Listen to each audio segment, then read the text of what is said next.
possible if we didn't have the support of Jerry Torres and the good Lord.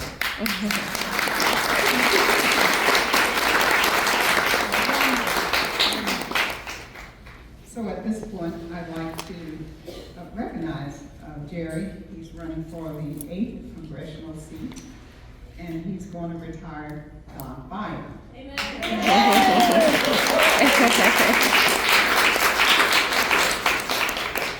So with that, I'd like to hear more from Jerry.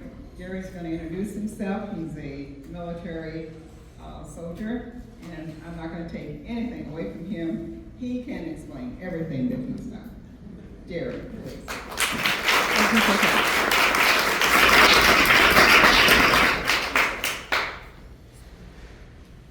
Can you hear me? This is just a great event. I'm glad somebody's actually taken the time to think about our children. I could not imagine sending my kid to school and not knowing what's actually going on inside the classroom. And I got a glimpse into that with my daughter, who is at American University on a master's program, and because of COVID, they were taking classes online. And I heard the teacher tell them things that the teacher should not say to students. And my daughter graduated with the Outstanding Student Achievement Award, yet she was not picked to speak because she was not woke. A person with a lesser grade, no credentials, and no awards spoke instead at her graduation in front of 700, 600 people, and I was just heartbroken for her. Just heartbroken. Stand up real quick.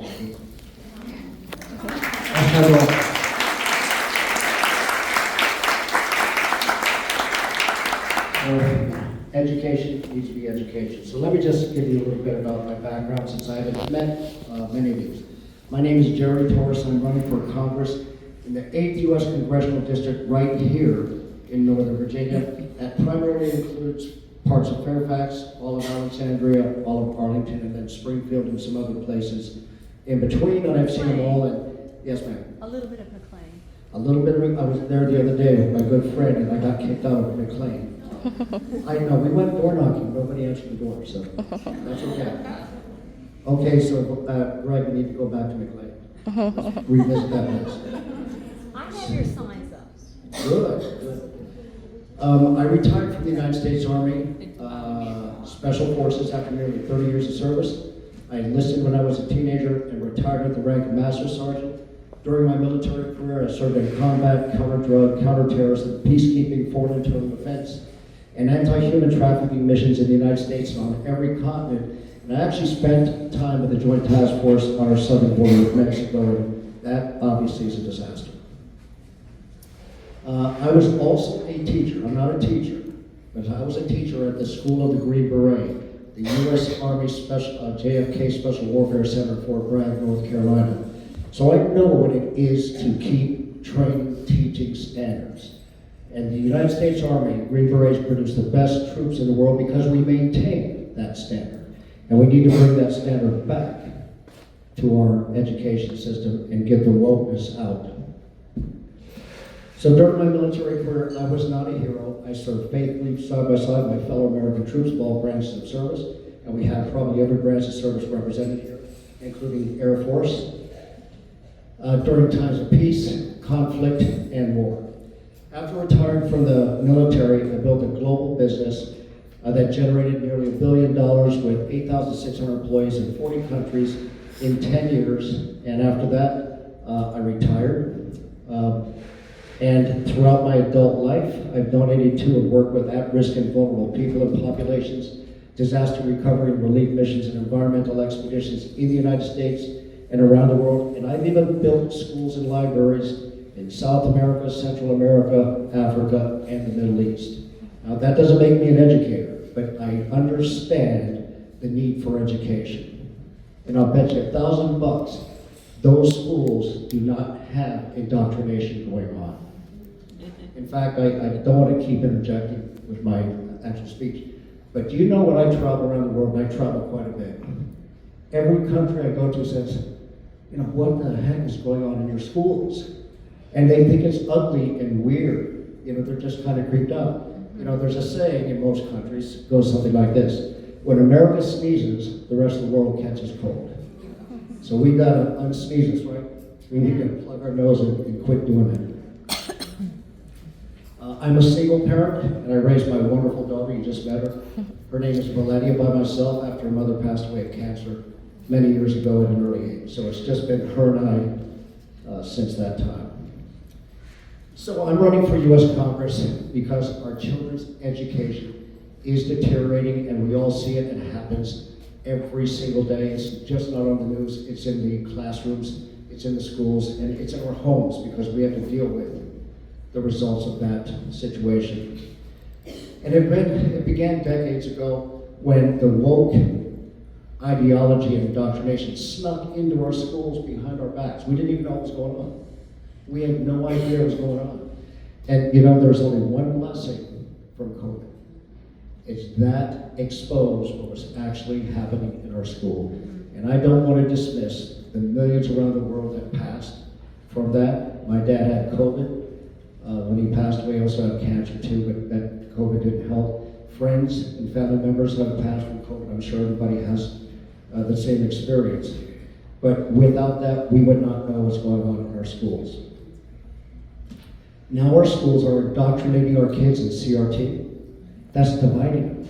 We are dividing our kids intentionally with CRT.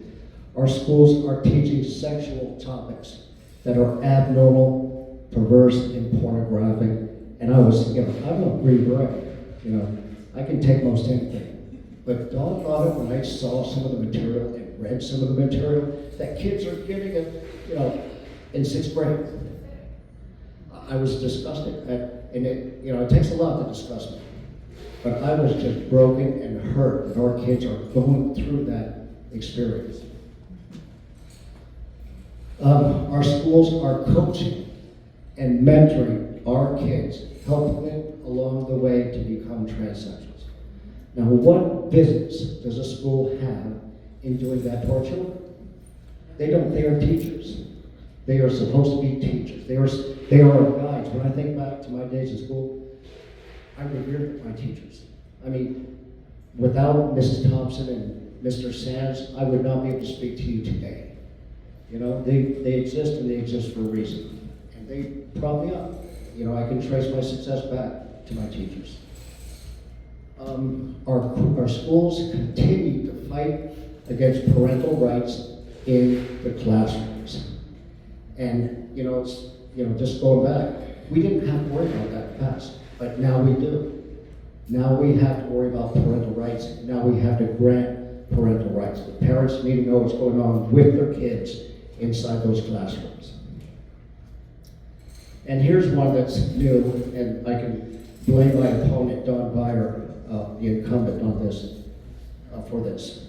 Our schools, he just made a proposal to allow bullying in schools, to prevent teachers from separating bullies from the victims of the bullying. He just introduced that the other day. Is that correct, Joseph? Meanwhile, our kids are not achieving academically, and now it will take decades to remove the indoctrination and the ideology that is permeating our schools. And we need to rid that, we need to rid our schools of that indoctrination, of that ideology, and return our kids to thinkers, to becoming people who can actually think for themselves and have the confidence in themselves that they can make good decisions. And if I'm elected, I will vote for every law and provision that complies with the National Defense Education Act to make sure we teach science, technology, math, and more, and eliminate all woke indoctrination.